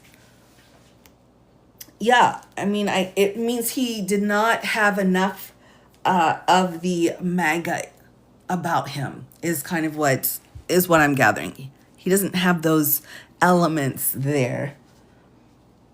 Oh, I know, right, VC? It's like, dude, oh my gosh. All right, Driscoll told Bove that he wanted nothing to do with the entire situation if it required him to violate the law. Good for you. These are the heroes, everyone. And that not only was he apolitical by nature, but it was essential for the FBI to remain apolitical. Bove told Driscoll that during Bove's conversation with Ingracia, Bove vouched for Driscoll's character and stated that he was indeed a good fit for a senior role at the FBI headquarters. Bove also said that Ingracia did not know how the government works and that he had to explain to him that FBI agents cannot speak about their political views in professional capacity. What? Instead, Bove said that he changed Ingracia's assessment and had the results flipped in favor of approving Driscoll to serve in an acting role at the FBI headquarters. That's really awful, everybody. That's so awful. So he's even saying, like, I know this isn't right, but he is changing it anyway and saying, see, I changed it for you. Come work for us. Like, that's just awful. Sorry, I had to get one more lozenge here. Right, exactly. We know how you answered, and that's cool because that's legal, but we're going to change it. We're going to change your answer. All right. Oh my gosh. I can't even imagine having to go through this. All right. Next, at this point, Driscoll asked Bove what position he would be asked to occupy, to which Bove replied he would be asked to serve as the acting deputy director of the FBI. Driscoll stated that he would not agree to serve in such a capacity until someone in an official position of authority in his chain of command requested him to do so. And again, showing he's got some boundaries. He's like, look, dude, I don't know you. I know your peeps are weird asking illegal questions, so I'm going to need to get the information from someone that's like qualified. So I bet that probably really frustrated Bove and his giant ego is what I would imagine. All right. Bove related that after President Orange named Bove a DAG, Bove in that capacity would appoint Kassane to serve as FBI acting director, and Driscoll would serve as FBI acting director, deputy director. Bove indicated that if Kassane or Driscoll refused to serve in the proposed capacity, there was a strong chance that political appointees from outside of the FBI would serve in those roles. So now we've got some threatening language here. Like, if you don't take it, we're going to go find somebody else that doesn't even know what any of this means, and we're going to put them in the job position. Like, that's really crappy. All right, Driscoll told Bove that he would accept the role subject to two conditions. He would not remove or terminate any FBI personnel at the behest of the incoming administration. All right, well, he's gone now. That's no. And that he would not be beholden to political influence or large-scale strategic structural change. Bove expressed that Kassane and Driscoll were only being asked to serve in an interim capacity until Patel was confirmed. Bove continued he would like the two men to focus on keeping the momentum of the investigations and operations of the FBI going.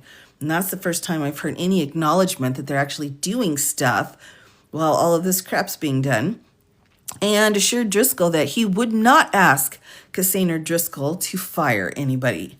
See how specific his language is? He's like, we won't ask you to fire them because we want to fire them. The conversation concluded with the understanding that Kassane and Driscoll should await a call on Sunday the 19th. After receiving that call, they would be driven down to Washington, D.C. and prepared to assume the roles of FBI acting director and acting deputy director, respectively, beginning on January 20th. Driscoll updated Abate on these developments. Abate confirmed that he and Kassane should follow the plan outlined by Bove. Driscoll drove from New York to Washington, D.C. on January 19th. January 20th, Driscoll received separate calls from both Bove and Abate, asking him to report immediately to the FBI headquarters to serve as the acting deputy director. Driscoll arrived that day at around 1 p.m. and met with Abate, then FBI Chief of Staff Corey Ellis, then FBI Deputy Chief of Staff William Miller, and other professional staff. Kassane arrived shortly thereafter. Abate informed Kassane and Driscoll that he was retiring, effective immediately.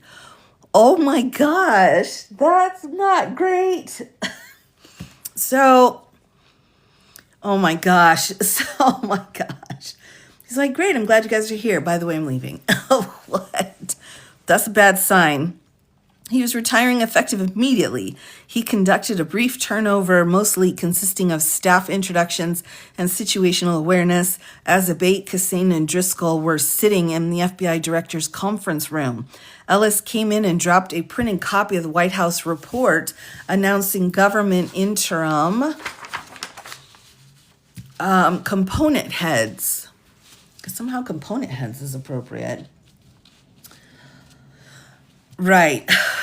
So the report listed Driscoll as acting director rather than Cassane. This was the reverse of what the two men had previously discussed with Beauvais and Abate. Perplexed, the group decided that Cassane should call Beauvais and ask what had happened and if it could be rectified. Cassane left the room to call Beauvais, who was by then at the DOJ as the ADAG. He returned a short time later, pointed at Driscoll, and said that he was the new acting director of the FBI. Cassane related that Beauvais called the White House to fix what everyone collectively understood to be a mistake. Beauvais told Cassane that it was a clerical error, but that the White House was unwilling to fix it. As a result, Driscoll was now the acting director and Cassane was the acting deputy director. That's huge. That's huge. They just swapped job titles. And if it's a clerical error, they don't want to fix it. Wow. Ellis asked Driscoll and Cassane if the change was acceptable to them, to which they explained that they had been friends and colleagues for over 17 years, and that they were committed to protecting the FBI mission and its people, regardless of what title they each held. And that's where I will stop for tonight, everyone. But, oh my gosh, there's so much. Anytime we get discovery or we get filings like this that really set out some of the, tricks and crappy behaviors some people are doing, it's like an eye-opener. Of course, Doughboy refusing to fix it. Like, exactly, Kay. I mean, who does that? No one. Hello, Greyhound. Yeah. Tiffany, I'm telling you. This one for me is one of those lawsuits to follow because I want to see exactly how the FBI tries to clean up this stinking mess because it's not going to be pretty. This is better, worse than a suspense novel. Yeah, I see that. What do they mean by component heads in this text? So, right, I kind of rushed that sentence a little bit. Let me go back again. I'm back at it again. All right, so what they're saying here, Beauvais indicated that if Cassane and Driscoll refused to serve in the proposed capacity, there was a strong chance the political appointees from outside the FBI would serve in the roles. And that's 20. Oops, sorry, wrong page. Beauvais told Driscoll that if he failed in vetting interview and that Ingracia reported that Driscoll was combative. That's also not the right page, everybody. I keep doing the wrong page. Hold on. All right, I got it now. Only the best, everybody. All right, here we go. This is the one. As Abate, Cassane, and Driscoll were sitting in the FBI director's conference room, Ellis came in, dropped a printed copy of the White House report announcing government interim. And then now, all right, so here's the thing. Announcing government interim component heads. So I'm not sure components the appropriate word, but I think they're saying the different areas, right? The different pieces. Yeah, no problem. No problem. I think component heads, what they're trying to say is the head of all of the different departments, but for some reason, not proper English. Hello, June Marie. Yeah, departments. Right. Oh my gosh, the acting director. Oh my gosh, everybody. This case is very concerning. Very concerning because it's so clearly a violation of the law in so many ways. But we're going to have to watch and see what happens. I mean, again, the last filing was in October, so just a few weeks ago. But it was, again, they're still just trying to get everybody pro hoc viced in. So they've got their attorneys. The other thing is that there are, I think, two separate entities trying to intervene as well. So they're trying to say that this same situation is negatively affecting their world as well. And so they want to come in. Compartment heads could be ultimately go along with their behavior. Unknown at this time. Unknown. How long is it going to take to fix all this? It's going to be a process. It's going to be a process. I think the first thing, and what I'm working on right now is when the next president comes into office, what are the most important executive orders to unalive? That's the amount of power that the president has. So I've been going through and I'm like, well, this one is like super bad, medium bad, and like bad, but we'll be okay for another couple months. And then getting rid of all of those prior executive orders that are unlawful. And that's going to take a lot of time. And then everybody is going to be, it's like coming out of being a zombie, right? Like, what did I do? Well, you voted for some guy with a red hat and you destroyed the country. Like, really? Okay. And then you've got to be like, welcome back. That was 20 years ago. Right. Hello, Connie. Hello. It's important to vote. We have this huge shift in our country with Obama. But also we had, coming off of George W. Bush, you're like, oh my goodness gracious, that was awful. And then now we have Obama with all of the good and bad that goes with that. And then we have Trump, just like he didn't even fill his cabinet for the first 6 months, right? And then we have Biden, who's like, oh crap, we got to reverse all this crap and do as much as humanly possible, which he did. And technically, if you look at all the stuff he got done compared to other presidents, I know this gets lost in the rhetoric of how it's Biden's fault. Everything's Biden's fault. Like, I asked for wheat bread. They gave me white bread. You know why? Because it's Biden's fault, right? So he's the one that made it so my bread was wrong. He actually, in history, will come out, I believe, as one of the top presidents that actually got things done with such a broken Congress as well. And then now we're back here into number 2 orange fella. So, we've got Biden did everything he could to cross out those executive orders from the first term. And then immediately after he came back into office, as soon as that orange was like, here's the key to the White House, he put back almost all of the executive orders that he had the first time. So that's a big piece of it. Yeah, he didn't play into their games. He didn't need to. Yes. Say what you will about Biden to the people that are like, he should have not run at all. Just leave it to Kamala. And those that say, he was too sick, he wasn't paying attention or whatever. I get it. But from watching Biden, not just him, but from watching the government for the last 20 years, I can't help but think that Biden's kind of the last one of the super old school, absolutely everything has to stay the same or change if you can explain to me what it is you want to change. He's like one of the last, I think. He might be the last founding father, I'm not sure. But he had people around him that were amazing and they were able to help him move forward. Unlike Trump. Trump's got a whole bunch of, I guess they're people. I don't know how they identify, but I don't know if they identify as human or not. But the peeps around him are also helping him a ton, right? And so it's that circle of people, not just the orange fella himself, that are creating this. And that's going to be more of where the fight is going to be eventually. Misfits, yes. And also, they can only do so much damage because they still have no idea what they're doing. They've got like a couple of friends, like Eastman, who's lost his law license, but used to practice constitutional law or whatever. So they've got some insight into constitutional law. Great. But they have absolutely no qualifications for any of those jobs. So it's just not efficient. When you put in someone that's not competent, it's just not. Yeah, I don't know. I don't want to just assume that they're people. I think that's rude. I think that is, I'm not here to push my agenda on them. So if they're not people, they don't want to be people, so be it. I feel like I can't assume anymore that the people around him are people.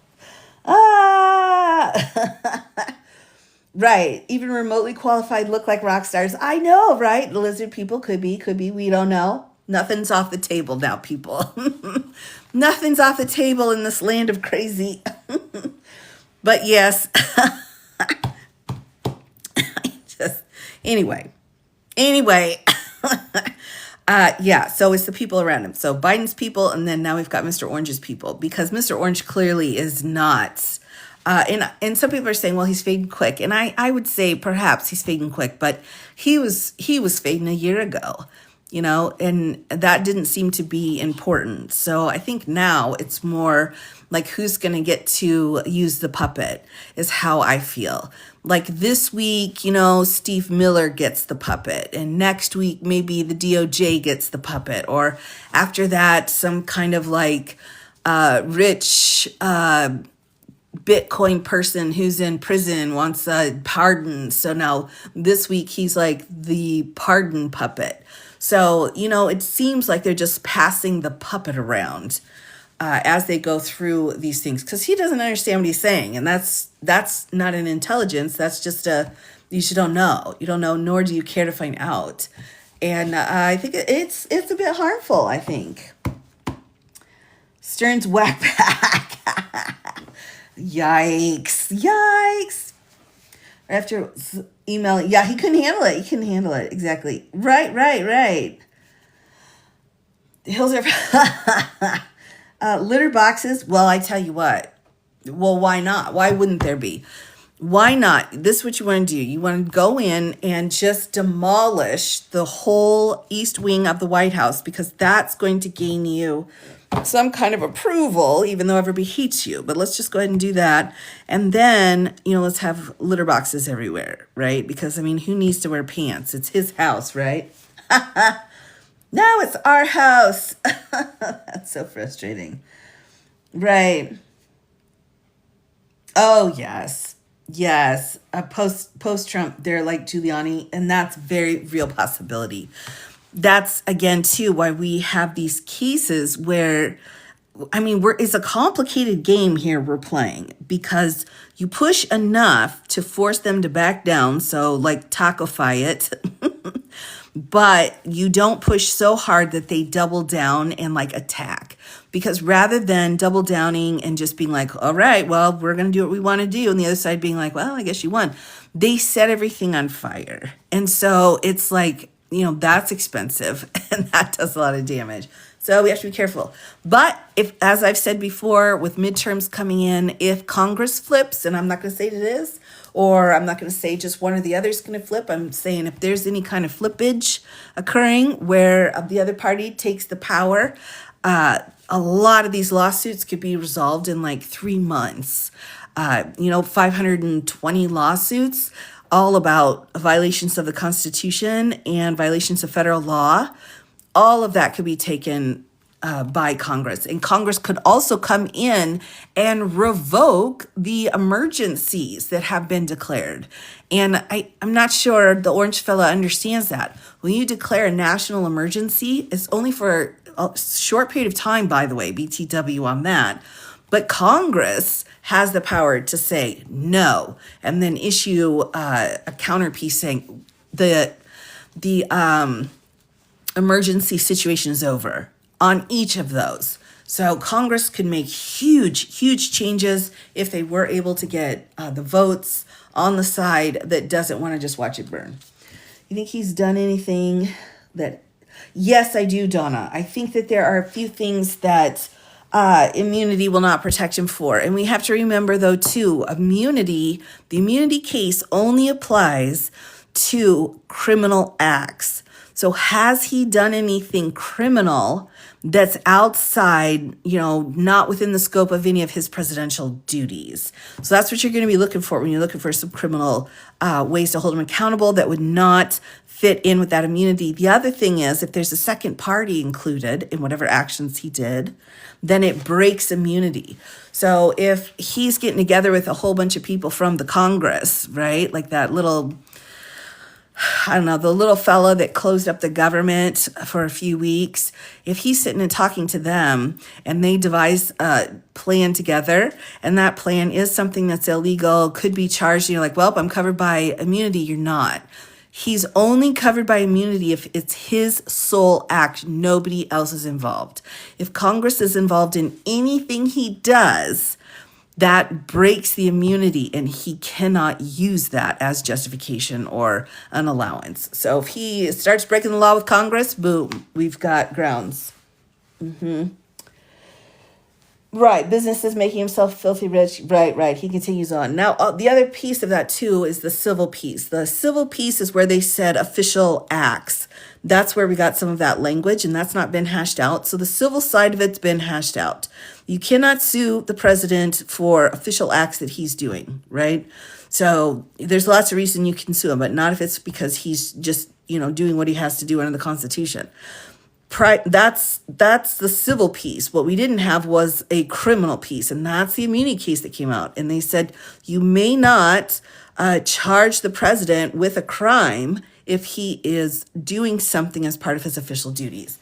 Again, what are official duties? Well, we get some idea in the civil case, but mostly they're going to be whatever the Supreme Court says they are, which means we're going to have to get a case, we're going to have to file it, we're going to have to go through the entire process, and then we're going to have to get it up to the U.S. Supreme Court.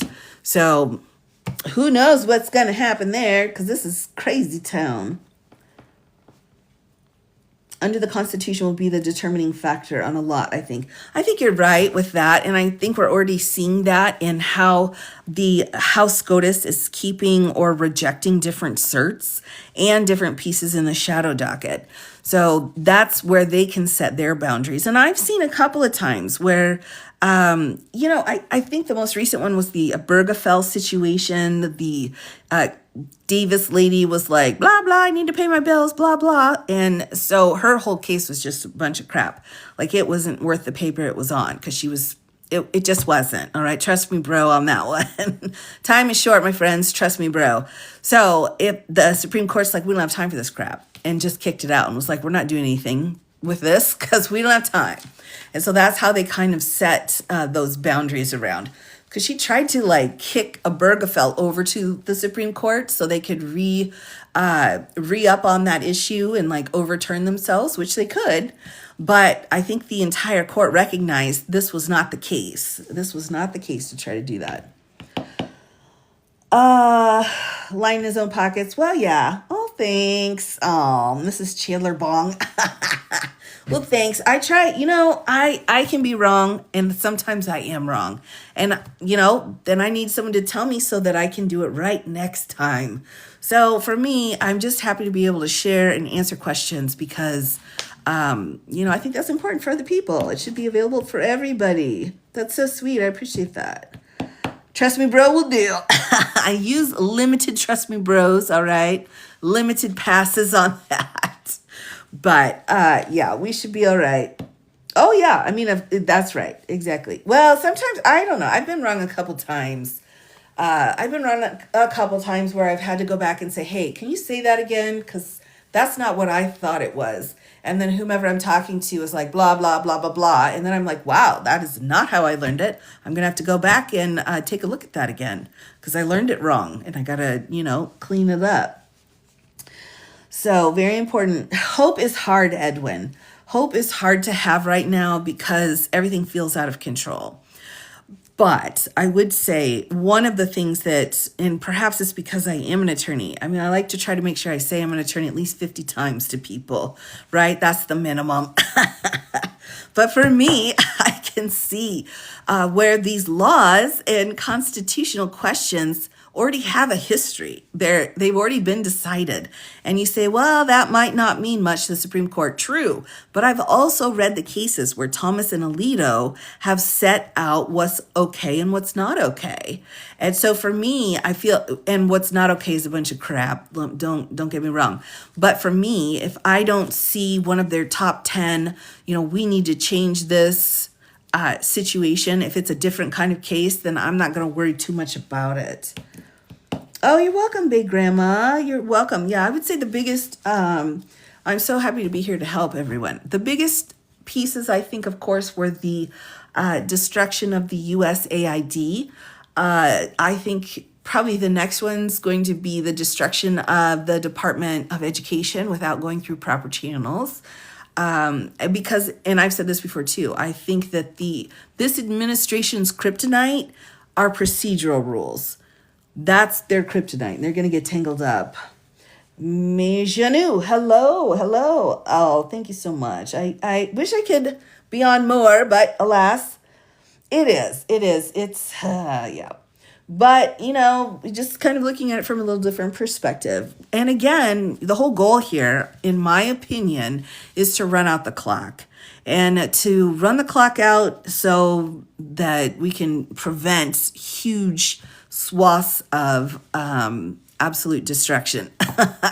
Nothing much really. But with the midterms next year, I'm telling you, he's really only got about a year left, maybe not even that, maybe 6 months, where he can pull this kind of crap and not be called out on it. And I think it shows because of the e-files that the senators, the Republicans, jumped on and voted for that as well. That's the sign we were looking for.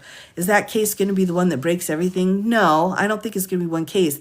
But was it the case where the senators finally and legislators that were Republican finally stood up and did their job, what was in the best interest of their people and their jurisdictions? Yes. And I think that's a really good start, because when you start, as Justice Sotomayor says, then you can keep going and keep going forward each time. I know, it feels like it. It certainly does. Oh, I'm so glad. I'm so glad it's helpful. Yeah, what else can I say? I've got my closet docket and I just stand there sometimes looking at it and I'm like, just wait. It's coming. We're just like, all right, we got to get everything prepped and ready and then we'll be good to go. How can they prevent something like this from happening again? Great question. And my answer whenever anybody asks me that is I remind everyone on January 6th, right?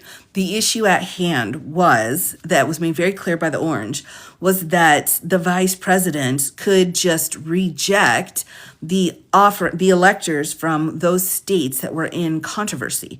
And if he rejected that by sending it back to the states, then the whole process on how an election finished and who won would be called into question. So they felt like he had that kind of power. He does not. It was nowhere in the Constitution. It was just like one of those, what do you think we should do? What would this be? It's like a debate you have with your law school friends when you're, not quite there yet.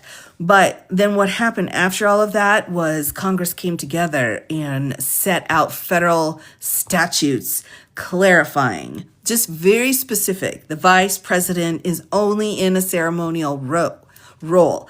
That's black letter law added to the statute. So they did several things. The process of sending in the electors, that got changed. What was needed, every governor now has to sign off on the electors. It doesn't matter if, the governor's involved with your electors or not, but for the feds, each governor signs that it's appropriate, and that's one of the checks. So if something comes through, you can go after the governor of that state. So all of these additions were made because of this idea that was just kind of tossed around. So when we're talking about changing things and does it make a difference, I would say yes. People are already working on it. We have to keep going though. We have to still keep being annoying, because if we're not annoying, then it just fades away. So, but yeah, I think there's definitely some possibilities. Oh my gosh, Big Grandma. Yes. I think one is still going. I think they're just recently, even the fake electors. These cases are taken for flipping ever. And that's from me, because I'm a lawyer. I know how long this stuff takes. That's taken for flipping ever. Right? That was 5 years ago. And we're still like, we just filed the complaint. We just filed. And they're fighting. So, and then George is back in play as well. So it's a lot. But uh, oh wait, did someone say? Oh, I can always reset my goal. I reset it twice, and I feel like I've done okay. I've done okay. If anyone's over listening to Devil Dog's lives, oh my gosh, his lives and Army Barbie, I just learned so much. But anyway, he doesn't like to do the gifts. And Army Barbie's like, can you tell him that he needs to reset? And he's like, I don't want to take the money away from the people right now. And I was like, I'm the same. She's like, yeah. Anyway, oh my gosh, they're so funny, everyone. You've got to go check that out sometime. It's so much fun. Do a larger number. Oh, okay. Yeah, I could do a larger number. Maybe my numbers were too low. I kind of just go down the middle of the road for a lot of things. So, oh goodness. All right, everyone. Well, with that, I will go ahead and sign off. I may hop over and hang out with my buds. We'll see. I've had a lot of sugar though, so I gotta be careful. I will be back doing another live very soon. I'm working very hard to get my lives put up over on the Tube of You. I've had a few little weird things going on with that, so I'm working with it at this time, but it's taking me just a little bit longer to get the most current ones up. But I'll have these up and you can go and fast forward. That's the best way, in my opinion, to go through and watch these lives, is to be like, boring. Oh, that's interesting. Boring. That's how I like to do it. So those should be up very soon, everybody. Yes, you're so welcome, everyone. Thanks for coming by again. I appreciate it so much. Oh my gosh, the support. Oh, look at all that Paco Taco. Oh my gosh. Thanks for the gifts, everyone. I appreciate it. Truly, I do. So have a great night. I'll see you all again very soon.